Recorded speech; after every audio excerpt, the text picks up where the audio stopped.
Bismillahirrahmanirrahim. Assalamualaikum warahmatullahi wabarakatuh.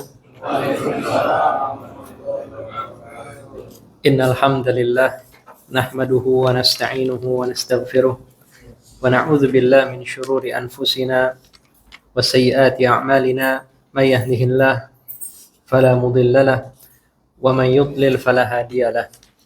Asyhadu an la ilaha illallah wahdahu la syarika lah wa asyhadu anna Muhammadan abduhu wa rasuluh sallallahu alaihi wa ala alihi wa sallama tasliman katsira. Amma ba'du, alhamdulillah kita berkumpul kembali di pertemuan Sirah Nabawiyah. Insyaallah pertemuan setiap bulan untuk mempelajari kehidupan Nabi kita Muhammad sallallahu alaihi wasallam. Pada pertemuan yang lalu kita sudah membahas penderitaan yang dialami oleh beberapa orang sahabat dalam memeluk Islam, di mana orang-orang merdeka dari mereka tentu dijaga oleh kaumnya, tapi tidak selamat juga dari gangguan kaumnya. Sebagaimana kita sebutkan, Utsman bin Affan, ya, dia diikat dengan tikar oleh pamannya sendiri, kemudian tikarnya itu diasapin, ya, dikasih asap seperti itu. Diminta untuk murtad dari agamanya. Utsman bin Affan tetap sabar dalam agamanya. Padahal ini orang kaya dan salah satu pembesar Quraisy dari Bani Umayyah. Adapun yang bukan dari kalangan merdeka, dari kalangan budak, maka penderitaannya dan siksaannya lebih. Siksaan secara fisik mereka alami. Kemarin paling besar siksaan dialami oleh ibunya Ammar, yaitu Sumayyah. Bapaknya Ammar juga meninggal, tapi yang pertama meninggal ibunya Ammar. Ammar bin Yasir, anaknya, datang kepada Nabi SAW. Ya Rasulullah, saya disuruh untuk kafir kepadamu, kembali menyembah Lata dan Uzza. Ya, apa yang harus saya lakukan? Nabi SAW diam sebentar sampai turun firman Allah, Innal ladzina kafaru ba'da islamihim illa man ukriha wa qalbuhu mutmainnun bil iman. Yang kafir setelah Islam itu balasannya api neraka kecuali yang dipaksa sedangkan hatinya tetap memeluk Islam. Ya, maka dengan itu dia ucapkan secara lisan, tapi hatinya tetap dalam Islam, tetap dalam iman. Nah, inilah keringanan yang diberikan oleh Islam apabila orang itu kemudian diancam, nyawanya terancam, boleh dia ucapkan kalimat kufur dengan syarat hatinya itu tetap tenang dalam iman. Walaupun sebagian ulama menyebutkan apabila dia adalah tokoh, dia adalah yang ditokohkan di masyarakat, seorang ustadz, seorang kiai pemimpin misalkan pondok pesantren, yang lebih baik bagi dia adalah menahan semua siksaan itu. Karena dia akan diikuti perkataannya oleh murid-muridnya yang lain. Ya, tentu ini gampang diucapkan, susah dipraktekkan. Ya, kita nggak tahu apakah kalau kita juga dalam posisi itu bisa mempraktekannya, kan?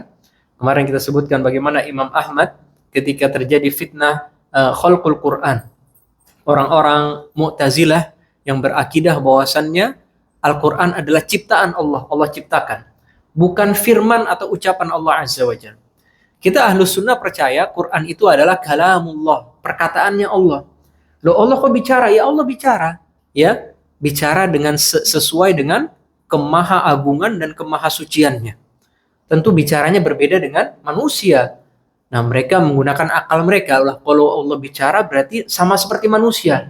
Berarti Al-Quran ini bukan pembicaraan Allah. Al-Quran itu ciptaan Allah sebagaimana manusia ciptaan Allah, langit bumi ciptaan Allah. Kedengarannya bagus, Pak, ya. Sesuai dengan akal sehat gitu kan. Mereka tujuannya baik gitu. Gak mau menyamakan Allah dengan manusia. Tapi terjatuh kepada pengingkaran Al-Quran sebagai kalamullah. Padahal jelas dalam Al-Quran sendiri disebutkan hatta yasma'a kalamullah, sampai mereka mendengar kalamullah, yaitu Al-Quranul Karim. Dan juga Allah mengatakan wa kallamallahu Musa taklima, dan Allah benar-benar bicara dengan Nabi Allah Musa alaihissalam.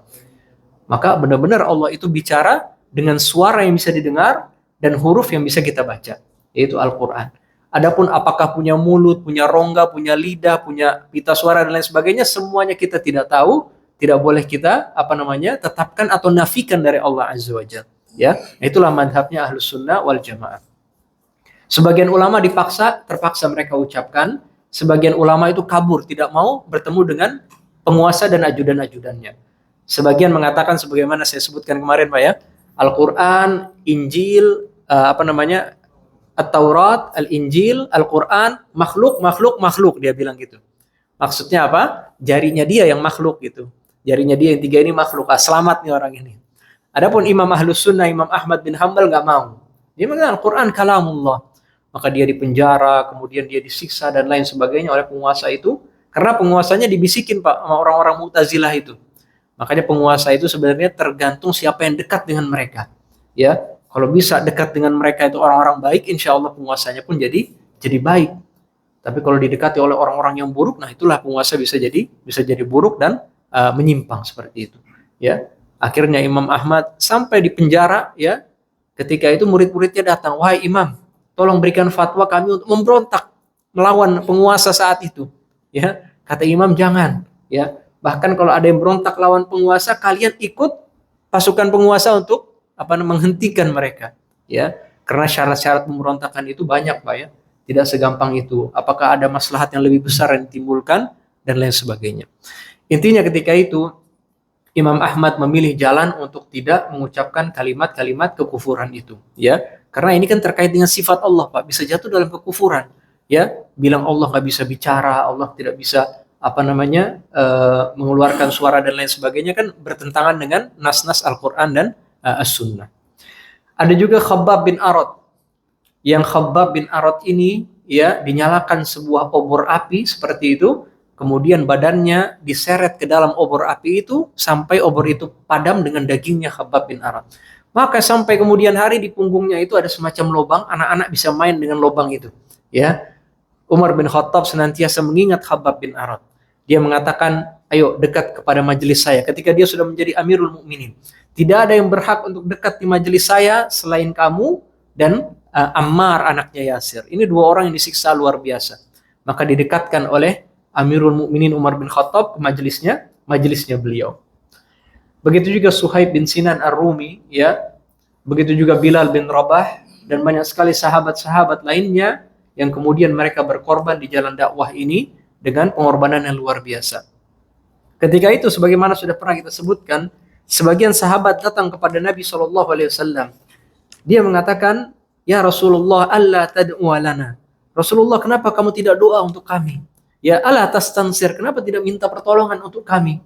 Ketika itu Nabi SAW sedang bersandar di Ka'bah, tiba-tiba beliau duduk tegak. Muka beliau memerah berubah. Ya, padahal kan pertanyaannya bagus gitu kan. Khabbab bin Arad bilang, kenapa tidak minta kemenangan agar kita menang nih lawan kafir Quraisy? Kata Nabi SAW, inna man kana qablakum, ada orang-orang sebelum kalian, la yuhfaru lahu hufrah, digali satu galian untuk dia. Summa yuj'alu fihi, kemudian dia dimasukkan ke sana. Fayu'ta biminsyar, didatangkan gergaji. Fayushaqqu syaqqaini, dibelah dua, dari atas ke belahnya dibelah dua. La yasrifuhu an dinihi, tidak memalingkan dia dari agamanya. Artinya disiksa dengan siksaan luar biasa, disuruh murtad gak mau. Ya, gak mau sama sekali. Ya. Wa inna ahadahum la yumshatu bimishatin min hadidin, sebagian mereka disisir dengan sisir dari besi.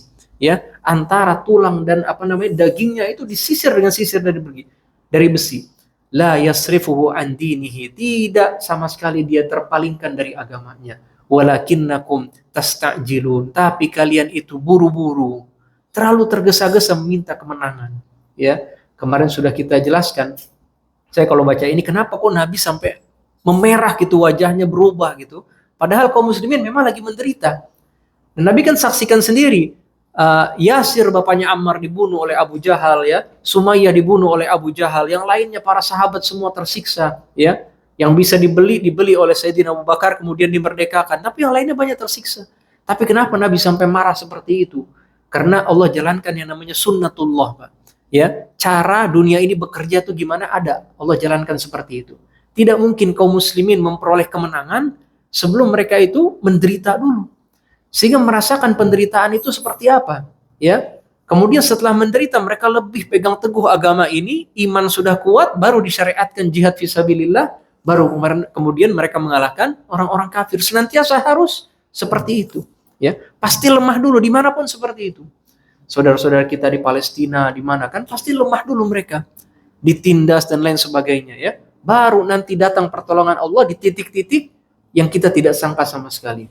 Lihat di Afghanistan, Pak. Puluhan tahun dijajah oleh Amerika, luar biasa kan, kaum muslimin dibunuh dan lain sebagainya.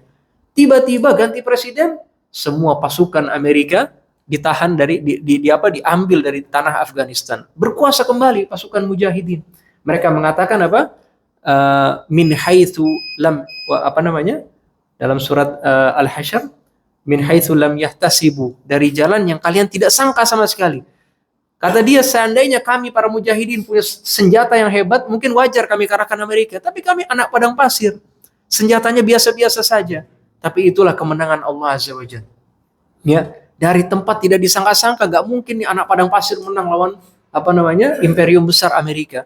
Tapi dari tempat tidak disangka-sangka, hancur mereka. Ya, alat-alat perangnya semuanya ditinggalkan, mereka kembali ke tanah air mereka, rugi, tidak membawa apa-apa. Ya kan?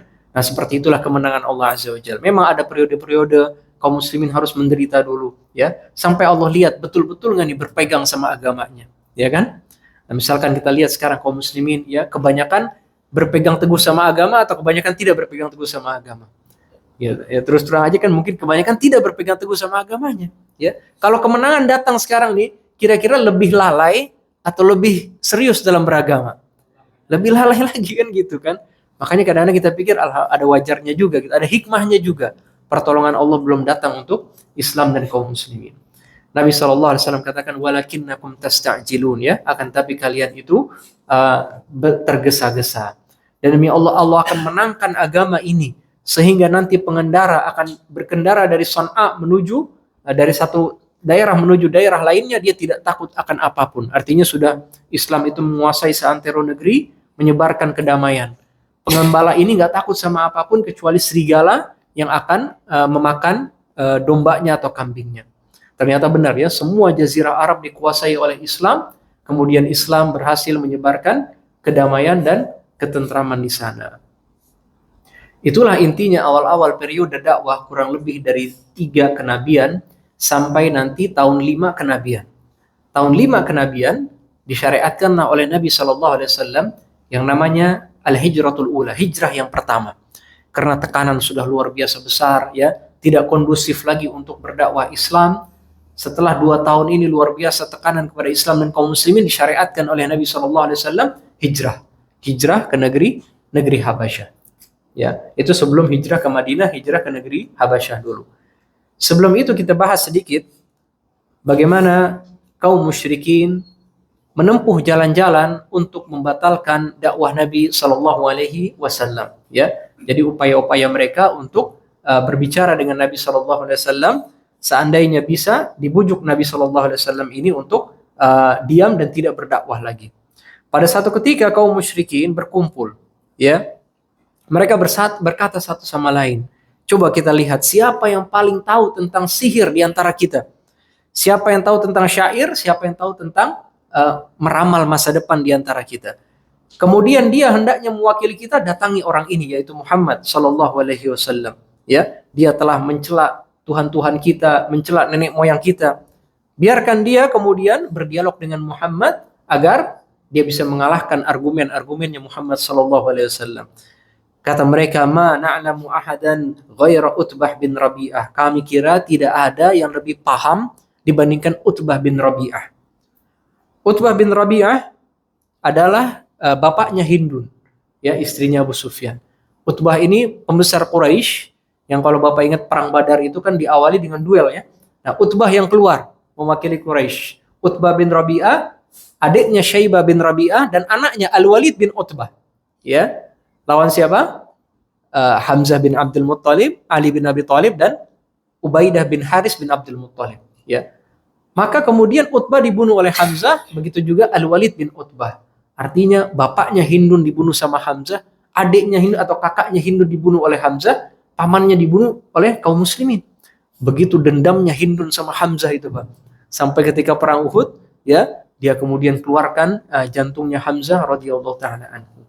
Ya. Utbah bin Rabi'ah, pembesar Quraisy, ya, mereka sepakat mengatakan, anta ya Abul Walid, wahai Abul Walid, kamu kayaknya paling paham di antara kita. Ya, maka Utbah mendatangi Nabi SAW. Dia mengatakan, ya Muhammad, anta khairun am Abdul Muttalib, wahai Muhammad, kamu yang lebih mulia atau kakekmu Abdul Muttalib. Nah, nih diingatkan lagi dengan nenek moyang lagi-lagi. Ya, fasakata Rasulullah SAW. Nabi diam, ya, nggak mau jawab. Maka beliau mengatakan, apabila kamu menyangka bahwasannya kamu lebih baik daripada mereka, daripada nenek-nenek moyang kamu yang mereka telah menyembah berhala yang kamu cela, maka kamu menyangka kamu lebih baik. Maksudnya kalau kamu lebih baik dari Abdul Muthalib, kan Abdul Muthalib sembah berhala, tidak sembah Tuhan kamu, ya. Maka dia sebenarnya lebih baik dari kamu karena dia sembah berhala itu, ya. Inna wallahi ma ra'ayna sakhla qad ash'ama ala qaumika minka. Kami tidak melihat ada aib yang lebih aib daripada kamu di antara kaum kamu. Artinya di antara Bani Hashim ini diibaratkan oleh Utbah bin Rabi'ah, kamu ini adalah seseorang aib di antara kaum kamu, ya. Farraqta jama'atana, kamu telah memecah belah jamaah kami. Syattatta amrona, kamu telah memecah belah persatuan kami, ya. Kamu mencela Tuhan-Tuhan kami. Hatta laqad tara fihim, sampai orang-orang sudah berkata, inna fi Quraisy sahiran, di antara Quraisy ini ada satu tukang sihir namanya Muhammad, ya. Wallahi ma nantadhiru illa misla sayhatil hublah, kami tidak menunggu melainkan seperti orang hamil yang berteriak ketika melahirkan. Artinya ayyaquma ba'duna ila ba'din bisuyuf hatta natafana, sebagian kita angkat pedang bunuh-bunuhan sama sebagian lain sampai habis semuanya Quraisy, ya. Ayyuhar rajul, Utbah melanjutkan, wahai orang laki-laki, seandainya kamu mau harta, jama'na laka min amwalina hatta takun agna Quraisy rajulan. Kalau kamu mau harta, kami kumpulin deh harta sebanyak-banyaknya, kami jadikan kamu orang Quraisy yang paling kaya. Wa in kana innama bikal bah fakhtar ayyi nisa Quraisy syi'ta faltatazawwaj ashran. Kalau kamu pengen wanita, silahkan pilih perempuan Quraisy mana yang kamu mau, silahkan menikah 10 wanita Quraisy, kami persilahkan kamu, ya. Kemudian dalam riwayatnya disebutkan, seandainya kamu punya sakit, kami akan datangkan ahli ruqyah, ahli jampi-jampi yang paling hebat, agar kamu diruqyah, disembuhkan dari penyakitmu ini. Jadi ditawarkan dunia semuanya oleh Utbah bin Rabi'ah, biar Nabi SAW berhenti dakwah. Nabi SAW dengerin aja, diam gitu kan, sampai beliau mengatakan, faragta, udah selesai? Qala na'am, ya saya sudah selesai. Nabi SAW jawab, Hamim, tanzilum minar rahmanir rahim, kitabun fussilat ayatuhu qur'anan arabiyyan liqaumi ya'lamun. Malah baca surat Fussilat. Hamim, Allah turunkan Al-Quran dari yang maha pengasih lagi maha penyayang. Ini adalah kitab yang ayat-ayatnya dijelaskan secara rinci sebagai bacaan berbahasa Arab untuk orang-orang yang mengetahui. Surat Fussilat intinya adalah tantangan Allah Azza wa Jalla kepada orang-orang yang ingkar terhadap Al-Quran. Disebutkan, apakah kalian kafir kepada Allah yang ciptakan langit dan bumi dalam 2 masa, kemudian Allah dalam 6 masa, ya. Kemudian Allah hamparkan langit, dan seterusnya disebutkan secara detail. Sampai Nabi sampai kepada firman Allah, fa in a'radu, seandainya mereka berpaling, faqul anzartukum sa'iqatan mithla sa'iqati 'adin wa samud. Seandainya mereka berpaling, katakan wahai Muhammad, aku ancam kalian dengan petir seperti petir yang menghancurkan kaum 'Ad dan kaum Samud.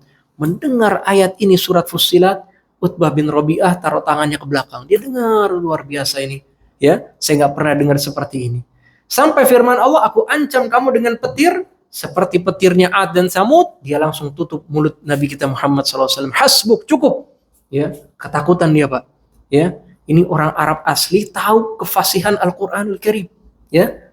Dia dengerin seperti itu, sampai kepada ancaman itu, dia tutup mulutnya Nabi SAW. Hasbuk, cukup wahai Muhammad. Ma'indaka ghaira hadha, kamu gak punya jawaban selain ini? Artinya gak mau tuh yang tadi saya tawar-tawari. Kata Nabi, lah, gak ada, ya. Maka dia pun pulang menemui Quraisy, ya. Mereka bertanya, ma wara'aka, ada apa wahai Abul Walid, ya. Wara'i anni qad sami'tu qawlan wallahi ma sami'tu mislahu qad, demi Allah saya telah mendengarkan satu perkataan, saya belum pernah dengar yang seperti itu. Dia bukan syair, dia bukan sihir, dia bukan ramal-ramalan masa depan. Ya ma'syara Quraisy, wahai sekalian Quraisy, ikutilah aku dan ambillah perkataan ini, biarkan dia mendakwahkan apa yang dia dakwahkan. Demi Allah, seandainya Demi Allah, dalam perkataannya itu ada berita yang sangat besar. Kalau seandainya bangsa Arab beriman kepada dia sebelum kalian, maka nanti dia akan bawa bangsa Arab menguasai kalian. Tapi kalau kalian iman dulu sama dia, kalian yang akan menang mengalahkan bangsa-bangsa Arab lainnya. Kalau kalian mau, kalian dengarkan perkataan saya. Kalau tidak, silahkan tinggalkan perkataan saya. Mereka malah mengatakan, saharaka wallahi, Muhammad telah menyihirmu demi Allah, wahai Abul Walid, dengan lisannya. Maka Abul Walid mengatakan, hadza ra'yi fasna'u ma badalakum. Ini cuma pendapatku. Kalian silahkan lakukan apa yang mau kalian lakukan. Ya, sebenarnya di sini Utbah bin Rabi'ah sudah menunjukkan tanda-tanda mau masuk Islam gitu ya. Tapi itu lagi Pak, balik lagi fanatisme kesukuan. Biar bagaimana dia adalah ketua dari sukunya. Dia cuma bisa bilang, udah biarin aja Muhammad dakwahkan. Kalau kalian mau ikut, kalian menang lawan bangsa Arab lainnya. Kalau kalian tidak mau ikut, nanti bangsa Arab yang ikut, mereka menang, mereka akan hancurkan kalian. Ya, tapi akhirnya Utbah bin Rabi'ah tidak beriman kepada Nabi Shallallahu Alaihi Wasallam. Ya, di sini ada pelajaran-pelajaran yang sangat luar biasa ya. Di antaranya ketika dibahas mengenai suku, kamu lebih baik atau Abdul Muthalib lebih baik, Nabi diam. Ya, Nabi nggak mau katakan sebenarnya beliau lebih baik, itu pasti kan. Dan kakek beliau juga dalam kesyirikan. Tapi Nabi SAW tidak mau celah kakeknya. Beliau diam aja udah. Ya, jawaban-jawaban semacam ini cuman tidak ada faedah gitu di belakangnya. Cuman jawaban iya atau tidak saja, siapa lebih baik, tidak ada faedah di belakangnya. Nabi diam aja. Gak mau menanggapinya. Yang kedua, Nabi SAW tentu berdakwah ini bukan untuk tujuan-tujuan dunia. Ya, sebagian orientalis gitu ya, orang-orang Barat yang tulis kajian-kajian untuk membantah Islam, mereka kan tuduh Nabi SAW ingin apa? Ingin mengambil kembali kerajaan yang punyanya Abdul Muthalib. Kan dulu Abdul Muthalib semacam raja di Mekah. Nabi itu cuma pengen kekuasaan seperti itu. Nah di sini dikatakan, dalam satu riwayat dikatakan, wahai Muhammad, kamu mau jadi sayyid kami.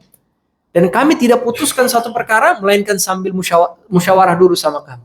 Ya, jadi ditawarkan harta, perempuan, jadi pemimpin kami, atau kalau kamu sakit, kami ruqyah kamu.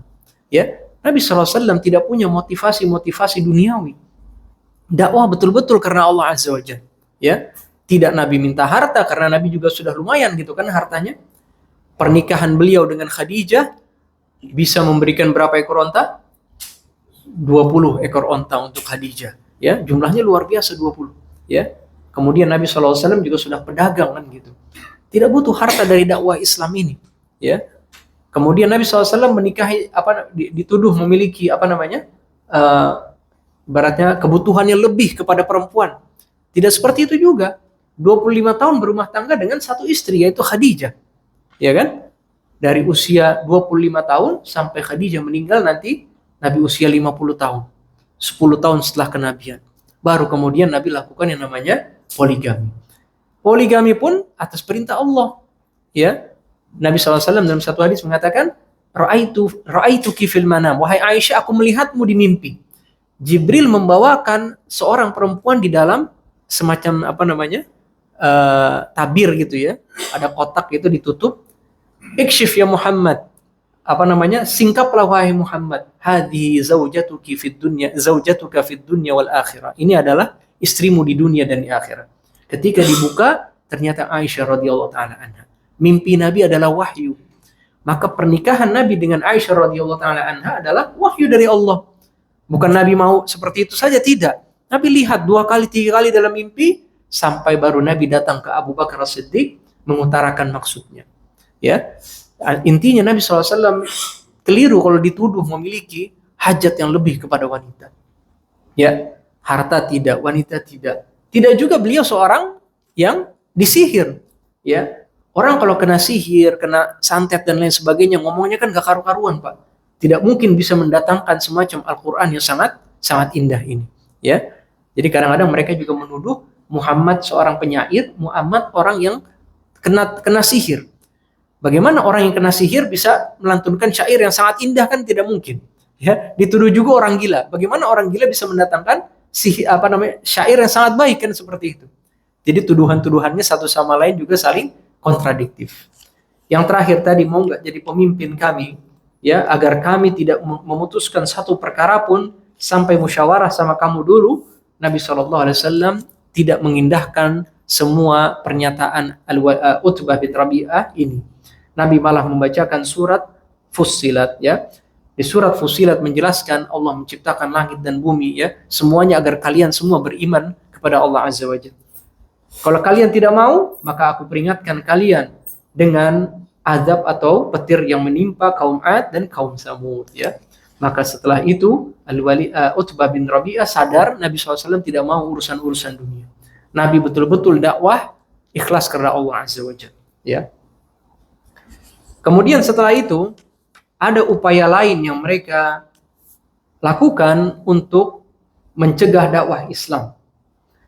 Di antaranya ketika kaum musyrikin, ya, melihat Nabi SAW dan para sahabat, ya, menyembah Allah Azza wa Jalla dan tidak mau kompromi dalam agama mereka, sebagian dari kaum musyrikin yang bernama Umayyah bin Khalaf, An-As bin Wa'il, dan Al-Walid bin Mughirah datang kepada Nabi SAW. Mereka mengatakan, negosiasi ini Pak, ya Muhammad, halumma fana'bud ma ta'bud wa ta'bud ma na'bud fanashtarik nahnu wa anta fil amr. Wahai Muhammad, udah begini aja, ya, kamu sembah Tuhan yang kami sembah, dalam waktu yang sama kami juga menyembah Tuhan kamu, ya, sehingga kami dan kamu, ya, sepakat dalam satu perkara, ya. Fa in kana alladhi ta'budu khairan mimma na'bud kunna qad akhadna bihazzina minhu. Seandainya Tuhan yang kamu sembah Allah Azza wa Jalla lebih baik dari Tuhan kami, kan kami sudah lakukan penyembahan itu kepada Tuhanmu, gitu kan. Wa in kana ma na'bud khairan mimma ta'bud, seandainya Tuhan kami lebih bagus dari Tuhan kamu, kamu juga sudah melakukan apa yang seharusnya sembah Tuhan kami. Ini sekilas ajakan yang sangat bagus gitu, ya. Ini kan udahlah, gak usah ribut-ribut, ya. Kamu sembah ini, kami juga sembah Allah Azza wa Jalla, ya. Kalau seandainya Allah Azza wa Jalla lebih bagus dari Tuhan-Tuhan kami sudah lakukan penyembahan kepada Allah.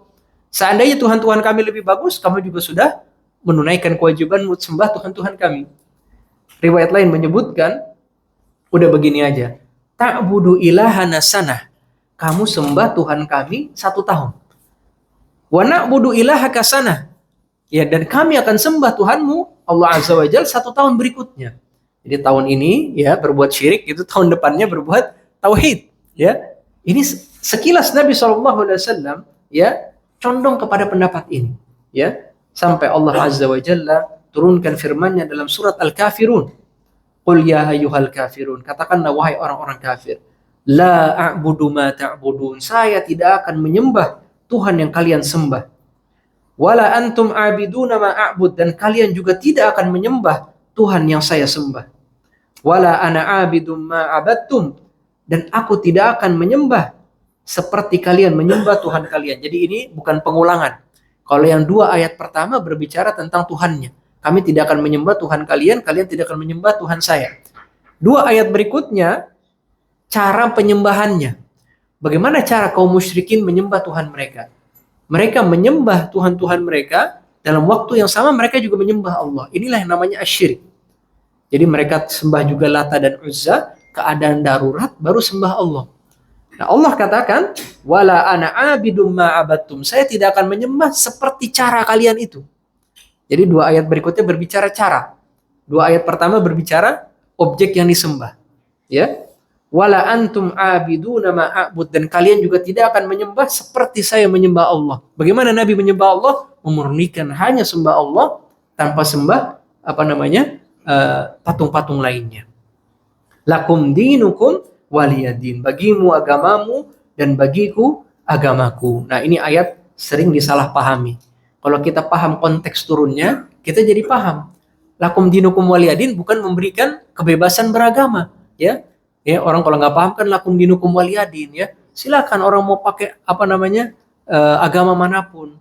Islam memberikan kebebasan beragama, bagaimana bisa kebebasan beragama diberikan Islam? Innal ladzina kafaru min ahlil kitabi wal musyrikin fi nari jahannam khalidina fiha. Orang kafir dari ahli kitab dan orang musyrik semuanya di neraka, khalidina fiha, kekal di dalamnya. Ulaika hum syarrul bariyah. Itulah seburuk-buruknya manusia atau makhluk. Ini Islam tegas. Lakum dinukum waliyadin, konteksnya Nabi diajak udah 1 tahun sembah Lata dan Uzza dan Tuhan-Tuhan lainnya. tahun berikutnya kita sembah Allah saja. Ya. Dan di sini Allah Azza wa Jalla juga turunkan firman-Nya ya. Laqad kitta tarkanu ilaihim syai'an qalila. Hampir-hampir kamu Muhammad condong kepada pendapat mereka walaupun sedikit. Ya. Walaula an tsabbatnaka laqad kitta tarkanu ilaihim syai'an qalila. Kalau bukan kami yang meneguhkanmu wahai Muhammad, hampir-hampir kamu condong kepada pendapat mereka atau ajakan mereka. Kalau Nabi saja bisa condong Pak dengan ajakan-ajakan semacam ini, bagaimana dengan kita? Ya, ada syubhat-syubhat yang beredar ya kan? Seakan-akan ini Islam gitu kan, menawarkan Islam padahal sebenarnya menawarkan kebebasan beragama, ya, toleransi yang kebablasan ya kan? Apakah itu mengucapkan selamat kepada hari-hari raya orang-orang lain ya kan? Ini menggoda. Ya, nanti mereka juga kasih selamat kita ketika Idul Fitri. Semuanya menggoda. Dan kata Allah, walaula an sabbatnaka, kalau bukan kami teguhkanmu wahai Muhammad, laqad kitta tarkanu ilaihim, hampir-hampir kamu condong kepada pendapat mereka. Maka kita sangat butuh untuk memperbaharui akidah kita, iman kita dari waktu ke waktu agar tidak condong kepada pendapat-pendapat semacam ini. Nah, itu diantara upaya kedua yang dilakukan oleh kaum musyrikin mencegah dakwah Nabi Shallallahu Alaihi Wasallam. Ya. Berikutnya, di antara upaya yang mereka lakukan adalah mereka lagi-lagi mengutus wakil dari mereka. Wakil dari mereka yang mereka utus kali ini adalah Al-Walid bin Mughirah. Al-Walid bin Mughirah adalah bapaknya Khalid bin Walid. Bapaknya siapa? Khalid bin Walid. Ya. Mereka ketika itu mengatakan, ya, ini sudah mendekati musim haji. Ini sudah mendekati musim haji. Ya, siapa di antara kita yang mau datang kepada orang ini, ya, agar kemudian berbicara dengan orang ini, agar tidak kemudian melakukan lagi apa yang dia lakukan dari menyebarkan Islam. Ya. Ketika itu Al-Walid bin Mughirah adalah salah satu orang yang paling pandai dalam perkara syair. Dia yang paling pandai dalam perkara syair. Dia mendatangi Nabi SAW, kemudian berdebat dengan Nabi SAW. Ya.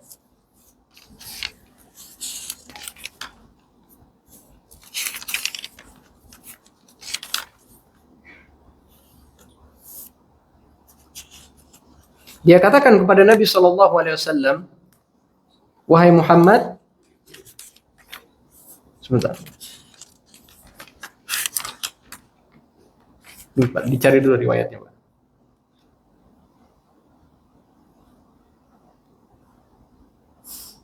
Intinya dia mendatangi Nabi SAW, kemudian dia menanyakan tentang apa yang dibawa Nabi SAW daripada Al-Quranul Karim. Dibacakan oleh Nabi ayat-ayat Al-Quranul Karim kepada Al-Walid bin Mughirah. Al-Walid bin Mughirah adalah salah satu pembesar yang paling besar di antara Quraisy. Seandainya dia beriman, ya, mungkin sebagian besar Quraisy akan beriman mengikuti pendapat Al-Walid bin Mughirah, bapaknya Khalid bin Walid. Ya, ketika itu dibacakan oleh Nabi SAW ayat-ayat Al-Quran, kemudian dia berpikir sebentar. Setelah berpikir sebentar, mukanya tiba-tiba masam. Kemudian dia berpaling dan kembali ke kaumnya. Ya, Allah abadikan kisah Al-Walid bin Mughirah ini dalam firman-Nya dalam surat Al-Muddatsir. Ya, fadharni waman khalaqtu wahida. Biarkan saya, kata Allah, dengan orang yang saya ciptakan seorang diri. Wa ja'altu lahu malam mamduda. Aku berikan harta yang banyak. Wa banina syuhuda, dan anak-anak yang banyak. Wa mahadtu lahu tamhida, dan aku betul-betul lampangkan rezeki orang ini. Ya, orang ini yang Allah bicarakan siapa? Tidak lain Al-Walid bin Mughirah. Ya, hartanya banyak, anaknya banyak, dan hadir bersama dia gitu. Artinya karena hartanya banyak, gak usah safar kemana-mana anaknya gitu untuk cari duit. Udah bersama dia saja. Summa yatama'u an azid, tapi dia mau tambahan lagi daripada hartanya. Kalla innahu kana li ayatina anida. Sekali-kali tidak, dia itu keras kepala terhadap ayat-ayat kami. Innahu fakkara wa qaddar. Dia berfikir dan menimbang-nimbang. Faqutila kaifa qaddar. Celaka dia, bagaimana dia menimbang. Summa qutila kaifa qaddar. Lagi-lagi celaka dia, bagaimana dia menimbang. Summa nazar. Kemudian dia berpikir. Summa abasa wa basar. Dia bermuka masam. Tsumma adbara wastakbar, dia berpaling dan menyombongkan diri. Faqala in hadza illa sihrun yu'sar. Akhirnya keputusan dia yang dibawa Muhammad hanyalah sihir yang diriwayatkan atau dijampi-jampikan. In hadza illa qaulul bashar. Ini tidak lain hanyalah perkataan manusia. Kata Allah, sa'uslihi saqar, saya akan masukkan dia ke neraka saqar. Wa ma adraka ma saqar, la tubqi wa la tadhar. Tahukah kamu neraka saqar? Neraka yang tidak meninggalkan seorang pun sekejap pun melainkan diazab. Lawahatun lil bashar, dia itu melahap manusia. Alaiha tis'ata ashar, di atas neraka saqar ada 19 malaikat. Ini Allah abadikan Pak dalam surat Al-Muddathir. Kenapa? Karena seperti itu. Dia salah satu pembesar yang paling besar. Seandainya dia beriman, udah selesai. Mungkin yang lainnya beriman. Ya, Allah udah kasih harta, Allah udah kasih nikmat yang banyak. Ya, menghadapi Al-Quran yang dibawakan oleh Nabi SAW, dia pikir lagi, kayak masih ada harapan gitu ya. Akhirnya dia kembali ke kaumnya, dia katakan, saya tidak pernah mendengar yang seperti ini. Ya, pondasinya itu kokoh. Tapi kemudian cabangnya itu sangat berbuah dengan buah-buah yang indah. Ya, perkataannya itu manis dan tidak bisa dikalahkan oleh apapun. Itu apa yang dikatakan oleh Walid bin Mughirah. Tapi kata dia, tapi paling dekat kita bisa tuduhkan Quran ini sihir. Kenapa sihir? Karena sihir memisahkan antara bapak dengan anak, ya, istri dengan suami, ya, saudara bisa berpisah karena sihir, ya. Kalau di Indonesia kita kenal apa namanya, pelet gitu Pak ya. Kalau udah dipelet jadi nggak suka sama suaminya, nggak suka sama istrinya, ya, sukanya sama yang lain. Dulu juga ada seperti itu, ya. Maka Al-Walid bin Mughirah dia timbang-timbang, ya. Kata Allah, faqutila kaifa qaddar, celaka dia. Gimana dia bisa menimbang seperti itu? Ujung-ujungnya kesimpulannya apa namanya, sihrun yu'sar, ini sihir saja. Ya, paling dekat bisa dituduhkan sihir, ya. Kalau syair saya udah tahu syair mungkin Al-Walid bin Mughirah nggak ada yang seperti ini, ya. Nah, kalau kita lihat Pak Al-Quran itu kadang-kadang belakangnya itu sama, ya kan? Misalkan ya ayyuhal muddatsir qum fa'anzir wa rabbaka fakabbir. Ini kan seperti syair Pak. Tapi tiba-tiba di tengah nggak konsisten, benar nggak? Nah itu karena Allah ingin kasih tahu ini bukan syair. Kalau syair harus konsisten terus, Quran bukan syair, nggak harus konsisten terus. Maka di tengah-tengah beda tuh gaya bahasanya, ya. Karena ini bukan syair, bukan senantiasa harus seperti itu, ya. Nah, seperti itu. Maka akhirnya Al-Walid bin Mughirah, kesimpulan akhirnya dia katakan ini adalah sihir karena dia memisahkan antara suami dengan istri, bapak dengan anak, ya. Ketika itu Quraisy kan ada yang apa namanya, anaknya beriman, bapaknya masih dalam keadaan kafir, akhirnya berpisah anak dan bapak. Kita sudah cerita Mus'ab bin Umair, ya kan, seorang yang sangat apa namanya, nyaman hidupnya. Ya, orangnya ganteng, pakaiannya bagus, ya. Sampai saking nyamannya katanya disebutkan ibunya sudah menyiapkan adonan kurma sama bubur gitu ya di kepalanya kalau bangun tidur. Bangun tidur dia lihat, wah, siap sarapan, makan. Luar biasa nyaman, ya, radhiyallahu taala anhu. Mus'ab bin Umair, ya, ketika masuk Islam semua fasilitas dicabut oleh ibunya. Terpisah Pak, ibu dan anak, ya. Nabi SAW lihat Mus'ab bin Umair masuk Masjidil Haram, pakaiannya udah ditambal-tambal. Nangis Nabi lihat, ya Allah. Karena nih orang pernah merasakan kaya, kemudian tiba-tiba jomplang kehidupannya gitu Pak. Ya kira-kira gimana? Kecuali kalau mungkin dari dulunya memang dari fuqara muslimin gitu kan. Kalau ini udah pernah merasakan, dia siap tinggalkan semuanya demi Islam.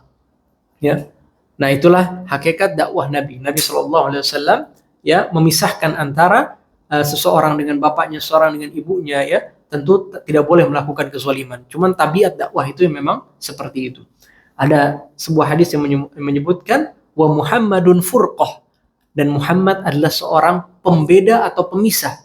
Artinya pemisah antara yang hak dengan yang batil, ya, hak dan yang batil. Bukan maksudnya dakwah Islam ini memecah belah umat, bukan, ya. Tapi memecah belah antara yang benar dengan yang salah, ya.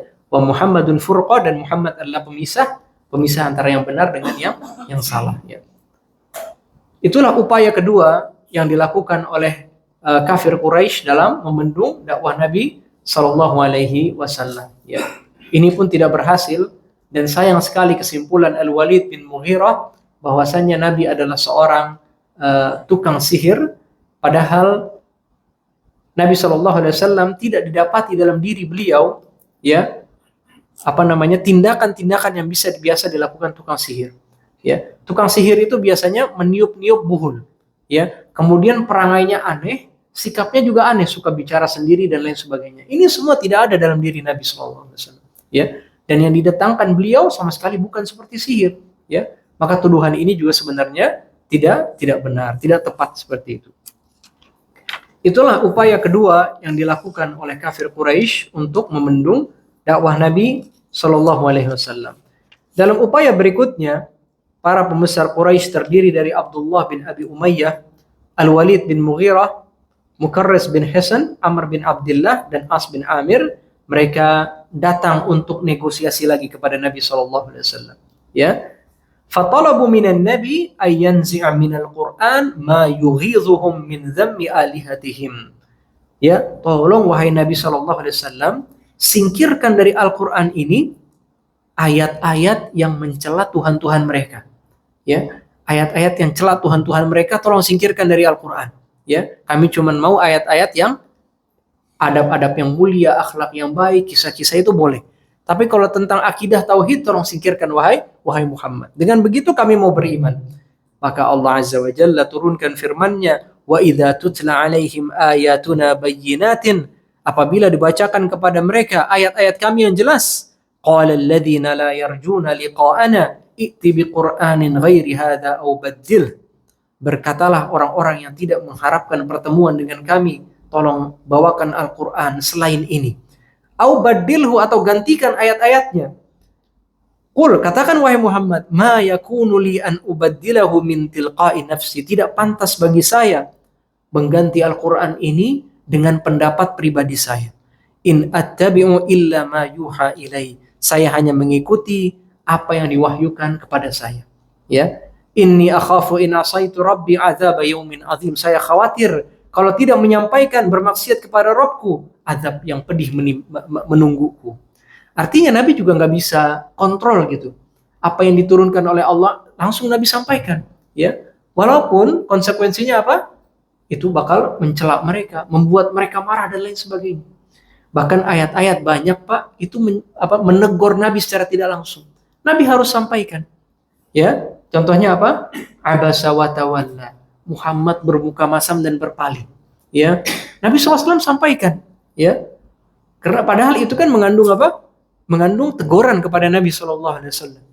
Gimana Nabi SAW lagi menghadapi para pembesar Quraisy, ya, Al-Walid bin Mughirah dan lain sebagainya, Utbah bin Rabi'ah, ya, Nabi harapkan mereka masuk Islam.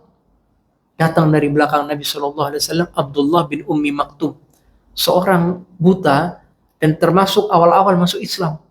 Dia mengatakan kepada Nabi, ajarkan kepada saya ayat ini dan itu. Nabi SAW sekilas saja Pak bermuka masam dari Ibnu Ummi Maktum, karena beliau lebih lagi pengen menghadapi siapa? Para pembesar Quraisy ini. Ya, maka Allah Azza wa Jalla tegur dan sampai hari kiamat kita baca ayatnya. Abasa wa tawalla. Muhammad bermuka masam dan berpaling. Anja'ahul a'ma, karena datang kepada dia seorang yang buta. Wa ma yudrika la'allahu yazakka. Apa yang kamu tahu boleh jadi ini orang buta yazakka, ingin mensucikan dirinya. Au yadzakkaru fatanfa'uhu dzikra, atau ingin dapat pelajaran sehingga pelajaran itu manfaat bagi dia.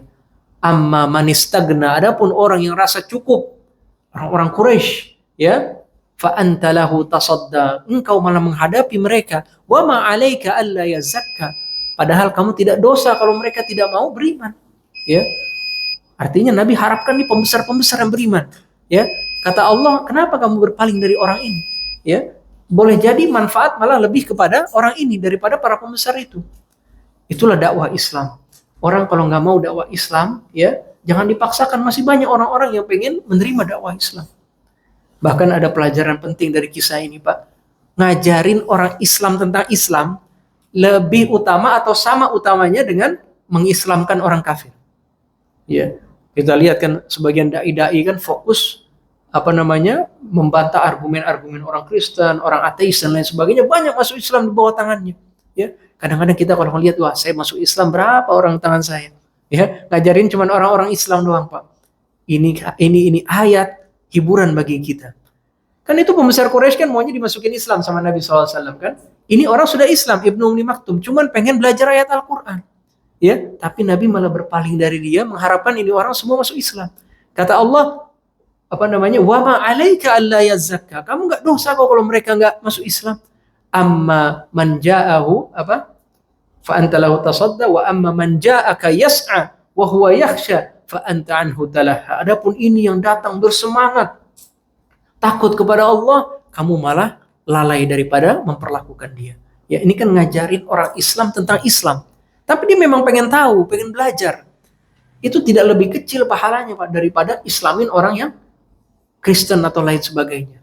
Ya, kadang-kadang kan argumennya kamu udah Islamin berapa orang, kamu cuma ngajarin orang Islam aja. Ya, bukan seperti itu. Ya, tidak lebih kecil pahalanya kok. Allah tegur Nabi SAW karena berpaling dari Ibnu Ummi Maktum. Setelah itu Pak, setiap kali Ibnu Ummi Maktum datang, Nabi pasti memuliakan dia. Nabi suruh duduk bersama dengan Nabi, halaka hajah, kamu punya hajat apa? Saya penuhi hajat kamu dan lain sebagainya. Senantiasa Nabi muliakan Ibnu Ummi Maktum ini. Dan dia ditetapkan jadi muadzin ketika nanti hijrah ke Madinah. Ya. Kita jeda sedikit untuk kumandang salat Isya. Kemudian kita lanjutkan sedikit setelahnya. Wassallallahu ala nabiyina Muhammad wa ala alihi wa sahbihi wasallam. Walhamdulillahirabbil alamin. La ilaha illallah. Salat.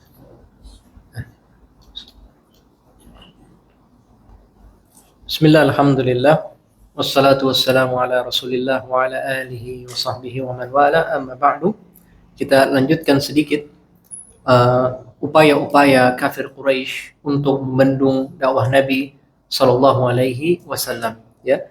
Di antara upaya mereka yang mereka lakukan, ya, setelah tadi sudah berapa? 3 upaya ya yang gagal mereka lakukan. Mereka pun datang kepada paman Nabi sallallahu alaihi wasallam yang bernama Abu Thalib, ya, meminta beliau menghentikan dakwah keponakannya.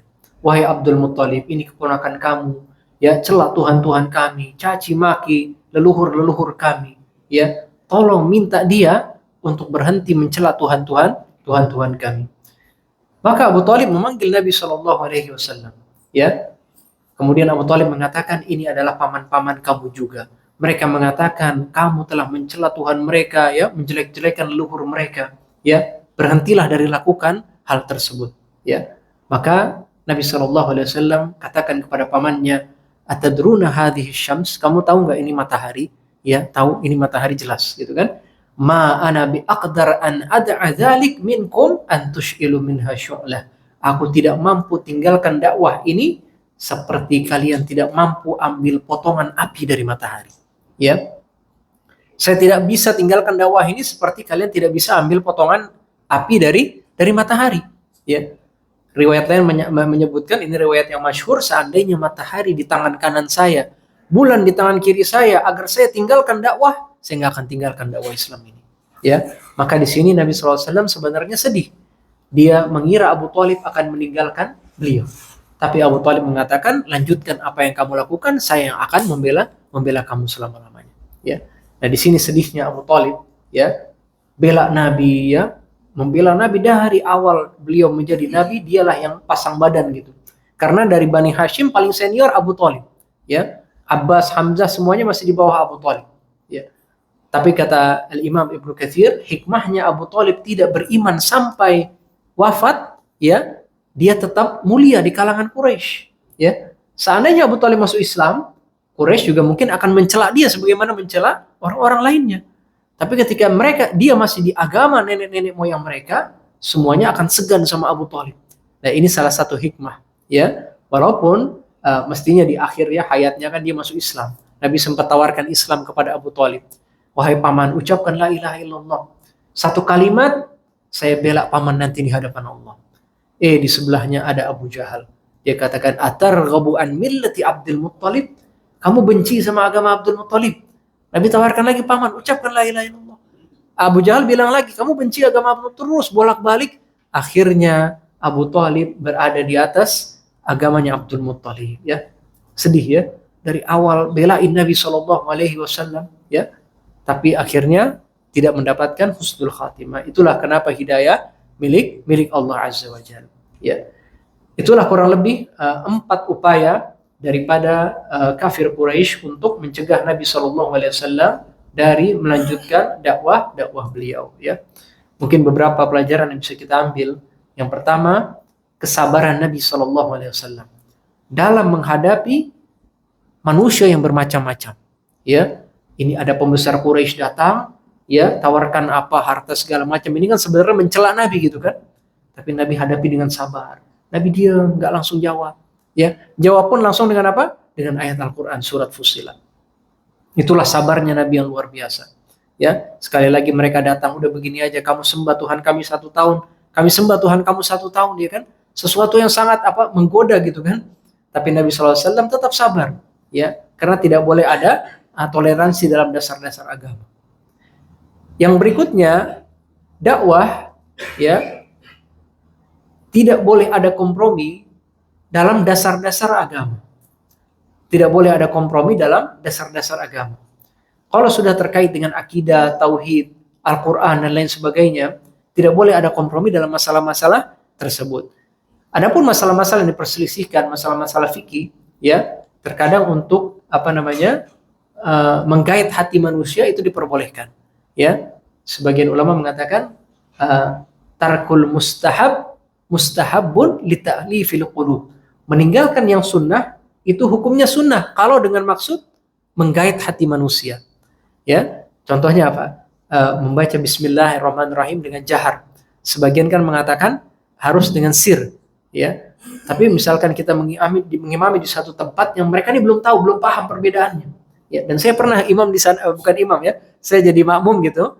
Imamnya membaca dengan Alhamdulillahirabbil alamin. Setelah sholat disamperin sama salah satu warga, ya. Tolong, kenapa nggak baca Alhamdulillahirabbil alamin? Dia nggak paham, dia pikir nggak baca Bismillah. Padahal kan baca, tapi disirkan, ya. Nah, terkadang tarkul mustahab, meninggalkan yang sunnah untuk ta'lifil qulub, menjaga hati manusia. Kita yang berpendapat harus menggerak-gerakkan jari, kadang-kadang orang nggak paham. Tuh gerak 3 kali kan batal, itu udah batal itu sholatnya. Berapa kali geraknya kan? Karena nggak paham gitu kan. Bahwasanya memang ada hadisnya Nabi SAW menggerakkan gitu kan. Nah, sebagian hal kalau kita tinggalkan, ya, itu untuk menggait hati manusia, hukumnya juga sunnah. Adapun landasan-landasan agama tidak boleh ada kompromi di dalamnya, ya. Ayolah kamu ucapin selamat Natal, nanti saya ucapin Idul Fitri sama kamu, ya, nggak bisa. Ini dasar-dasar agama, udah nggak boleh, ya, nggak boleh toleransi dalam masalah tersebut. Yang terakhir adalah pentingnya dakwah dengan Al-Quran, ya. Kadang kita dakwah, ya, kalau bukan dengan Al-Quran, pendapat manusia bisa benar bisa salah. Tapi kalau Al-Quran pasti benar, ya. Maka dakwahlah dengan Al-Quran, bacakan terjemahan Al-Quran. Jangankan Al-Quran, terjemahan Al-Quran saja punya kekuatan, Pak, untuk menggait hati manusia, menggerakkan hati manusia. Dengar terjemahan Al-Quran saja orang itu bisa dapat hidayah, syahdu, dan lain sebagainya. Ya, apalagi kalau dia memang paham bahasa Arabnya, tentu ini akan sangat berpengaruh, membekas dakwah-dakwah dengan ayat-ayat Al-Quran. Demikian yang bisa kita sampaikan dari upaya kafir Quraisy untuk membendung dakwah Nabi SAW. Silakan, ada yang ingin ditanyakan sebelum kita akhiri? Sudah cukup jelas. Silakan. Ini perkataan Syekhul Islam Ibnu Taimiyah. Jadi mungkin beliau ijtihad beliau gitu ya. Meninggalkan yang sunnah, hukumnya sunnah untuk menggait hati manusia. Ya. Seperti kasusnya beliau ambil contoh ketika Ka'bah itu, saya pernah cerita kalau nggak salah ya. Dibangun oleh Quraisy, hartanya kan kurang sehingga Hijri Ismail tidak dimasukkan, ya kan? Nabi pernah bilang sama Aisyah, laula hadatsatu ummatiki bil kufar, kalau bukan umatku baru keluar dari kekafiran, la hadamtu Ka'bah, saya bongkar Ka'bah. Wala banaitu ala asas Ibrahim, saya bangun di atas pondasinya Nabi Ibrahim, artinya masuk ke dalamnya Hijri Ismail. Kemudian saya jadikan 2 pintu di barat dan di timur, semua orang bisa masuk dan keluar. Ya, pintunya nggak lagi di atas begitu, ke tanah. Ya, sehingga semua orang bisa masuk dan keluar, ya. Jadi ini ijtihadnya, sunnahnya seperti itu. Tapi Nabi nggak bisa lakukan, kenapa? Khawatir sahabat yang baru peluk Islam, ya. Kok Ka'bah yang kami muliakan dibongkar kan begitu, ya. Akhirnya Nabi meninggalkan yang sunnah agar hati para sahabat itu terjaga seperti itu. Ya, berdasarkan hadis itu dikeluarkan kaidah seperti itu. Ya, ada kejadian lain, ada Arab Badui yang kencing di masjid. Ya, sebenarnya ini bisa aja langsung dicegah gitu kan. Cuman udah biarin selesaikan dulu ya, najisnya udah kesana. Khawatir Nabi kalau ditegur langsung, yang pertama najisnya kemana-mana. Yang kedua Arab Baduinya jadi kesal sama Islam kan gitu kan. Akhirnya udah dibiarin dulu, udah selesai, panggil ke sini. Sahabat sudah mau mencegah, udah biarin aja dulu, udah panggil ke sini ya. Maka dia dikatakan nama Nabi, ini masjid nggak pantas untuk buang air kecil ya. Ini buat sholat, zikir, tilawatul Quran. Dia doa sama Allah, ya Allah rahmati saya dan Muhammad, jangan rahmati yang lain tuh. Itu udah mau cegat saya. Allahumma arhamni wa Muhammad wala tarham siwana. Ya, rahmati saya dan Muhammad, jangan rahmati yang lain ya Allah. Namanya Arab Badui kan. Kata Nabi SAW, laqad tahajjartal wasi. Kamu telah menyempitkan sesuatu yang luas. Rahmat Allah kan luas ya. Bagaimana cuma buat saya dan kamu aja. Intinya Nabi meninggalkan sebagian sunnah biar si Arab Badui ini tidak tidak tersinggung dan lain sebagainya seperti itu. Jadi kaidah dari beberapa hadis. Nah, silakan ada lagi? Cukup? Baik, semoga yang kita sampaikan bermanfaat, dapat kita pahami, dapat kita amalkan dan dapat kita dakwahkan. Kita tutup dengan kafaratul majlis. Subhanakallahumma bihamdika asyhadu an la ilaha illa anta astaghfiruka wa atubu ilaik. Walhamdulillahirabbil alamin. Wassalamualaikum warahmatullahi wabarakatuh.